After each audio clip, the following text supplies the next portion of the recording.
कधी घालून द्या नाही घालायचे त्यातले नाव कृष्ण पण वाची निरंजन आता झाला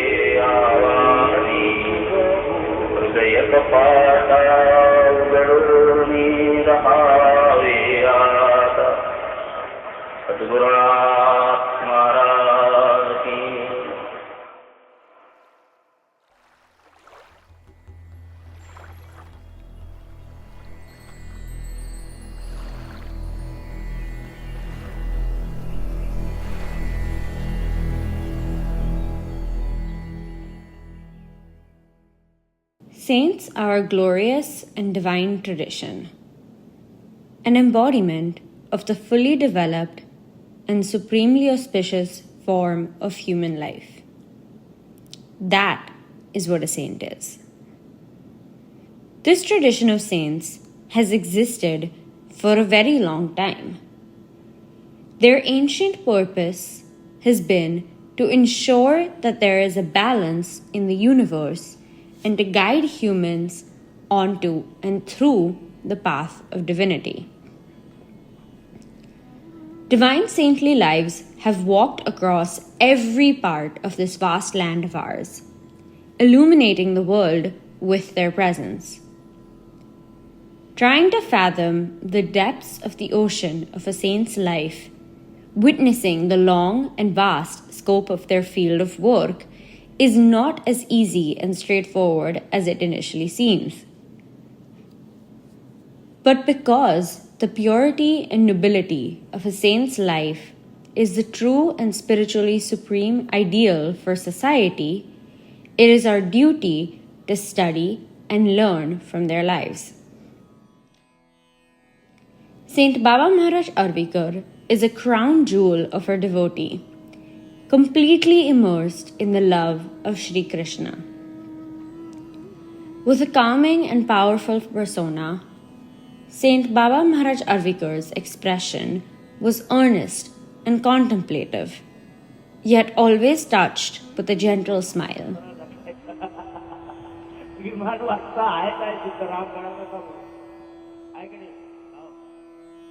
His voice was soft, yet resonant, and his large, luminous eyes carried an undeniable charm.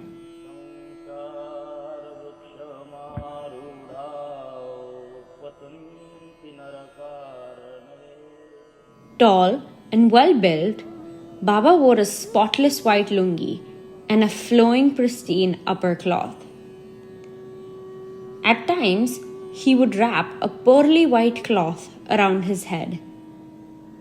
Each word of his carried an extraordinary radiance and sharpness.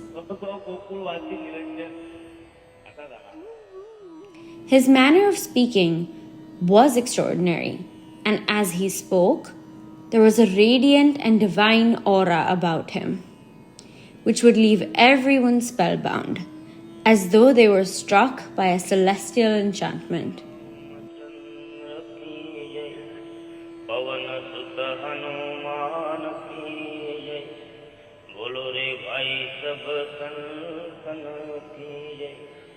When he delivered his discourses, he gave the impression of a saint from the Upanishads, carrying all the wisdom and serenity of the ancient sages.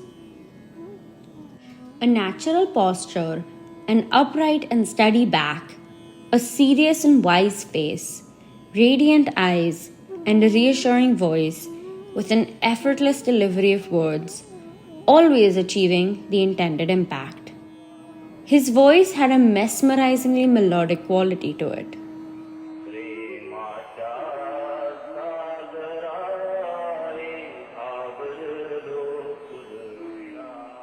Compassion, forgiveness, mercy, necessary firmness or strictness, these were some of the many virtues that one could experience in Saint Baba's presence.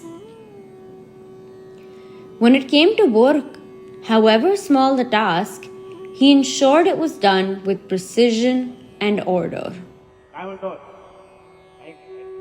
Even a misplaced pin on the table would not escape his notice. Saint Baba would instruct to keep every item in its proper place. He would say that neatness is the foundation of spiritual pursuit. Saint Baba also had a playful, mischievous side. One would receive darshan of Saint Baba's different bhavs, his different states, his various forms. One could never truly grasp his essence. Even while deeply present in the moment, it felt as though he would, at times, traverse the seen and unseen realms effortlessly. Such was his profound, supreme spiritual state. Saint Baba had absolutely no interest in fame or renown. Once, the editor of a magazine that was publishing a special Diwali edition about saints asked Baba to tell those who knew him to write an article about him. In response, Baba said, "I don't like that kind of publicity." The editor then asked him, "But how will the masses, people in society, find out about your greatness?"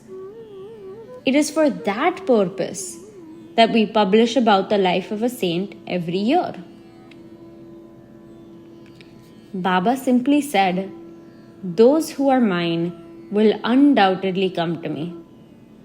There is no need for any publicity." Saint Baba never acted as though he was separate and or better than anyone else.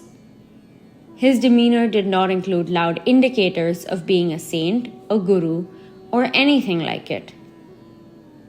His behavior was always like the kind we would find among and within families and society. No matter whose home he visited, he would blend with whatever arrangements the household had.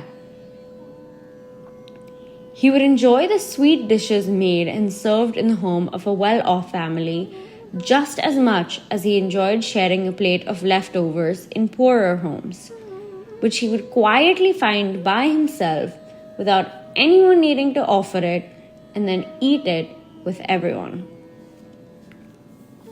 He demonstrated what it was like to live a life without attachments or expectations. Everyone felt beloved by Saint Baba. He would speak and behave with each person in a way that showed he understood their innermost self. And because of this, he would win over everyone's heart and soul. No matter what kind of person came to him, he always considered them to be sent by God and guided them forward. Saint Baba would recognize the good qualities in each person even when they were unaware of them, and by nurturing and guiding the use of that quality, he would teach them how to progress towards God. Once Saint Baba claimed someone as his own, he took on all of their burdens and responsibilities. "I belong to God. I will live for God, and I will die for God only." This was the current that flowed through him, which he sparked and imbued deeply in everyone around him, through various means, guiding spiritual seekers on their paths of spirituality. Every moment of his life was spent singing the glory of devotion and the greatness of the divine.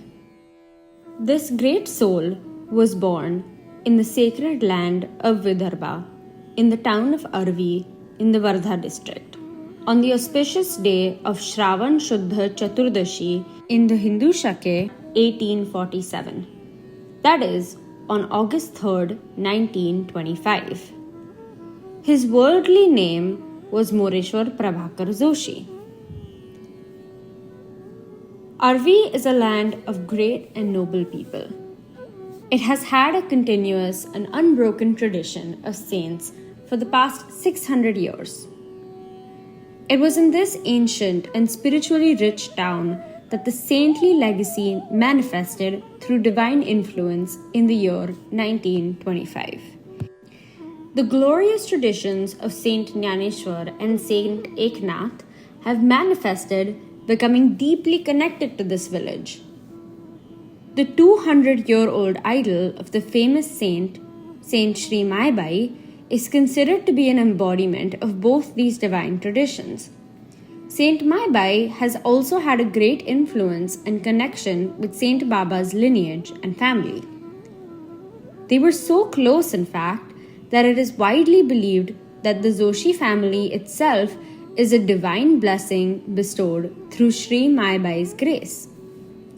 Indeed, Saint Baba referred to himself as Sri Maibai's son. Saint Baba was born during a time of great upheaval and great dharmic importance.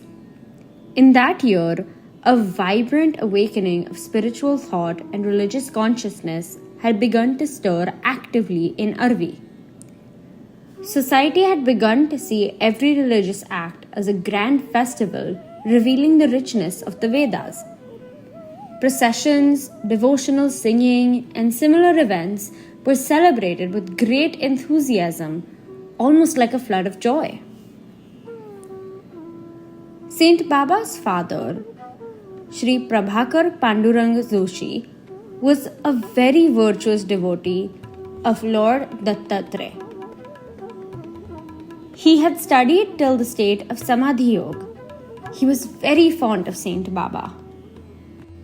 With the love of his parents, Saint Baba's mind and body grew strong, and the precious lamp that rekindled the world's spiritual consciousness began to shine brighter each day. Saint Baba's childhood was spent on the shoulders of Arvi's Sri Narayan Maharaj. He began going to school, but Saint Baba's inquisitive mind felt confined by the rigid schooling structure. Regardless, he somehow completed his secondary education. When his father's love left the physical realm, Saint Baba left home and took residence in Lord Dattatreya's temple in the village. From this point, Saint Baba became silent and immersed in a reflective, meditative state. Soon after, he left Arvi and came to Pandharpur on foot. Having spent some time in this holy place of devotion in Maharashtra, he made his way to Nashik, a place which had been sanctified by the presence of Lord Ram. On the banks of the Godavari river, Saint Baba practiced meditation, Dhyan Dharana, and recited the Gayatri Purascharan. There, the great devotee of Lord Ram, Lord Hanuman, gave him darshan.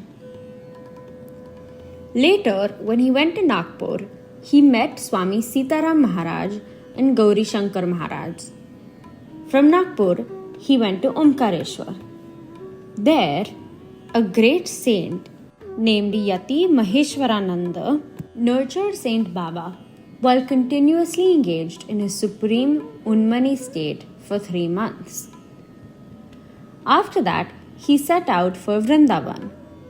This great soul, who had left Arvi in his hopeful youth, upon reaching the sacred soil of Vrindavan, was completely enraptured and madly lost in the love of Sri Krishna.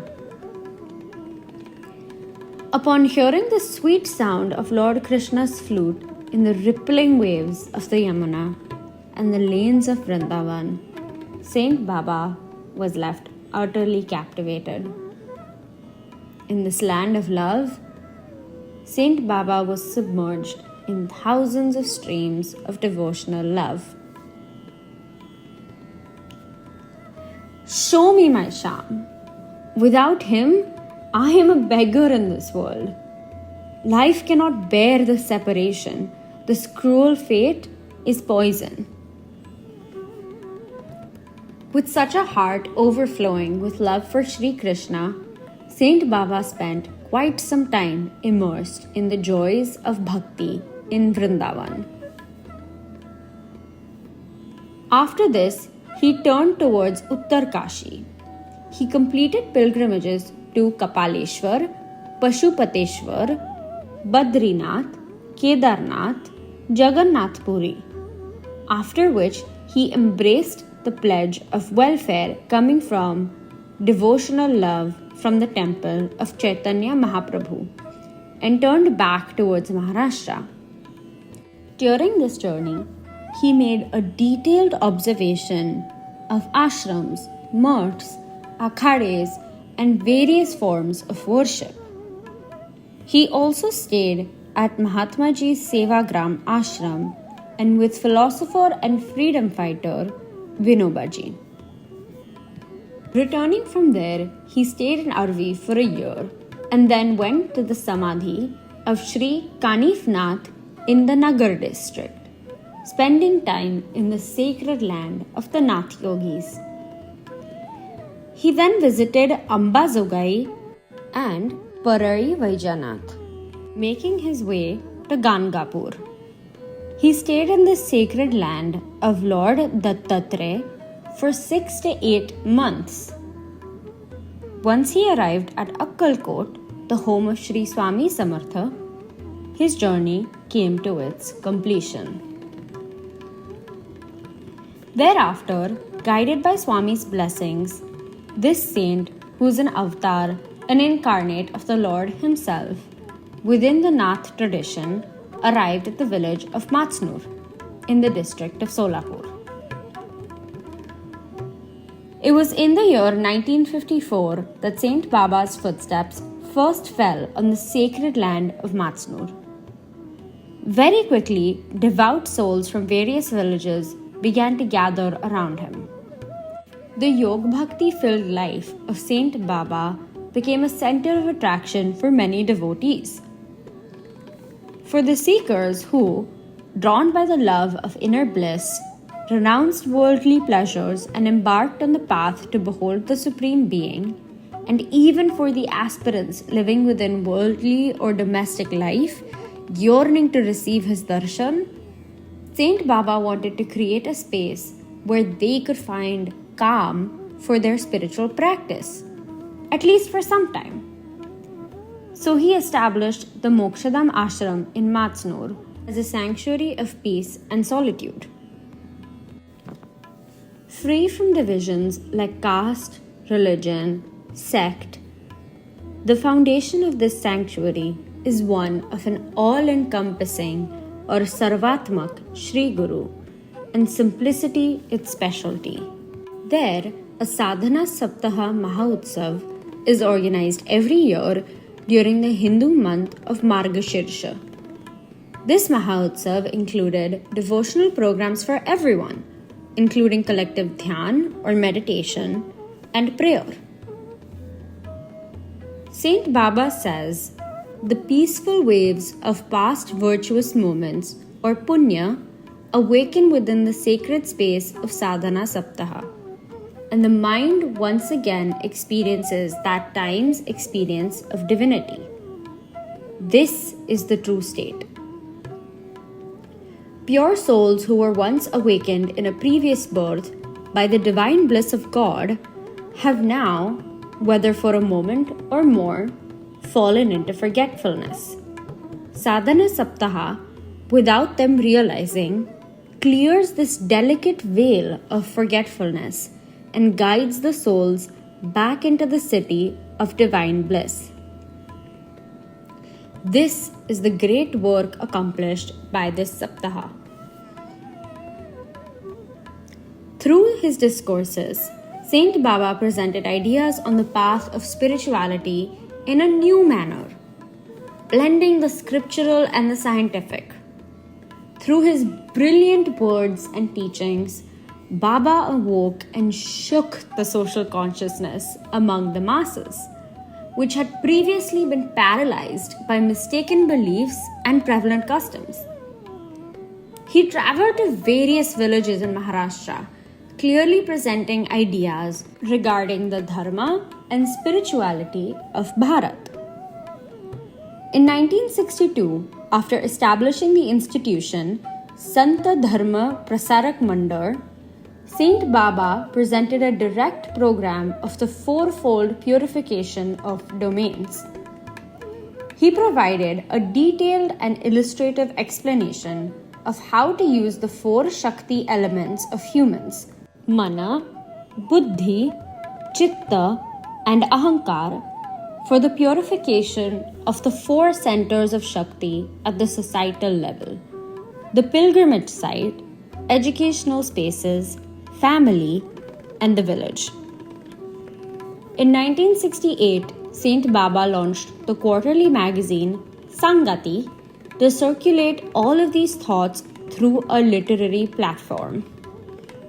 He provided spiritual guidance for sadhaks or spiritual seekers. Wherever Saint Baba went, devotees would invariably be drawn to and gather around him. And then, even through his simple words and casual conversations, Baba would share and reflect on these thoughts with others. In the beautiful letters written to those who loved Matsnur, he adorned these same ideas with the charm of his elegant and captivating language. Reading these letters is an utterly blissful experience. In Matsnur, Saint Baba was completely immersed in his love for Saint Jnaneshwar Mauli and drowning in the boundless, all-encompassing love and devotion towards Sri Krishna. He documented the beauty of this profound experience meticulously and in a scholarly fashion for future generations. Works like the Manopadesh, Achar Samhita, Guru Gita, Devachiye Dwari, Navavidha Bhakti, Brahmananda Lahari, Sadhana Samhita, and Divyamrita Dhara are some of Saint Baba's texts. The Divyamrita Dhara, a composition that flowed from Saint Baba, is the immortal Upanishad of supreme consciousness, the grandeur of the grace of Sadguru. His commentary on the 12th chapter of the Jnaneshwari is renowned everywhere as an unparalleled treasure of saint literature. Saint Baba says, the story of saints is the Purnima of bliss. It is only through the stories of saints that the importance of yoga over experimentation, the glory in love over power, and the auspiciousness of spiritual knowledge surpassing that of intellectual knowledge can be straightforwardly presented to society. You can only recognize God if you can first recognize saints. This is because it is through the form of saints that you meet and interact with God. Otherwise, it is impossible to get such direct evidence of God so easily in this impermanent creation. Saints are the gods of humans. It is God, through the form of saints, that comes to this plane for the salvation of humanity. Therefore, in describing this ever-gracious and selfless Saint Baba, we are reminded of a verse from the Jnaneshwari. Jai Jai wo Shuddhe, Udare Prasiddhe, Anavarata Anande, Varshatiye.